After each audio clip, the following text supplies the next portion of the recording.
We're at Brighton in my hotel room. We were at the Dementia Congress last night. Caris, the panorama whistleblower from the old deanery, came down, which was brilliant. It was a long journey for them. She arrived with her boyfriend Joe, and we all went in together.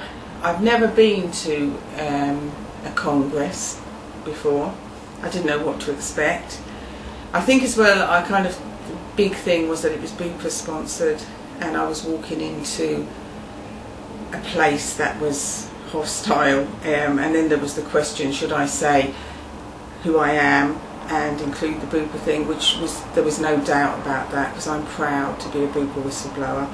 So I introduced myself when I got the chance. Andrea Sutcliffe was the speaker, and the question was, is it only the media that can get action taken on care homes? Well, my argument is yes. After hearing Andrea Sutcliffe speak, we were allowed to sort of make a statement, and I said who I was and that I was a Bupa 7 whistleblower. And I said the reason that she had actually improved her, regulations, and that they were making more of an effort, was because of media pressure and for no other reason. So, everything they do is being pressurised by the media. So that was the first point. The other point is that I don't actually think that the old deanery and the panorama story are bad news stories. And I said they're a good news story. I said because there are people tonight that are not being slapped and hit by staff who are abusive. I said, and secondly, that so many good staff who care so much were willing to speak out and lose their jobs, and that's like, that shows you there's many good people working within the care system. So I was quite pleased in what I said. Then I said, this is Caris, and she's the old deanery whistleblower, and I'm proud to have her here with me tonight. So that's kind of what I said, and as time went on, other people put things across. And one of the things that occurred to me was, I'd never come into an environment like that where people would say, oh, you can't invade people's privacy with cameras, that's really like wrong. You can let them be slapped and whatever by abusive staff who want to torture people, but you can't film them because that's an invasion of their privacy. And people actually believe that, and it's like they've been programmed in this kind of politically correct way of thinking, and it's just crazy, because like common sense has gone out the window. If somebody has been hit by abusive staff, they're saying, oh, they shouldn't be portrayed as a victim.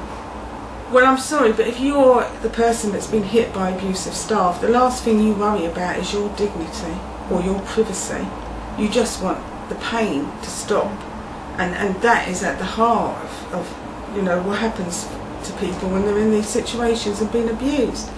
So it was a eye-opener, and I know that there was a lot of whispers when I said who I was, and I'm glad, because I'm proud of where I came from, and I'm proud to be able to help whistleblowers every day, and I'm proud that I can stand up to somebody like Andrea Sutcliffe, and she couldn't even come back and say a single thing to me with what I put to her, not a single thing. The next thing that happened was that Caris, who said, I'm not going to speak, I don't want to talk, grabbed the microphone and said, what you just said about the old deanery is a lie. She said, that is not true, you've just lied. And I was just like, that's amazing.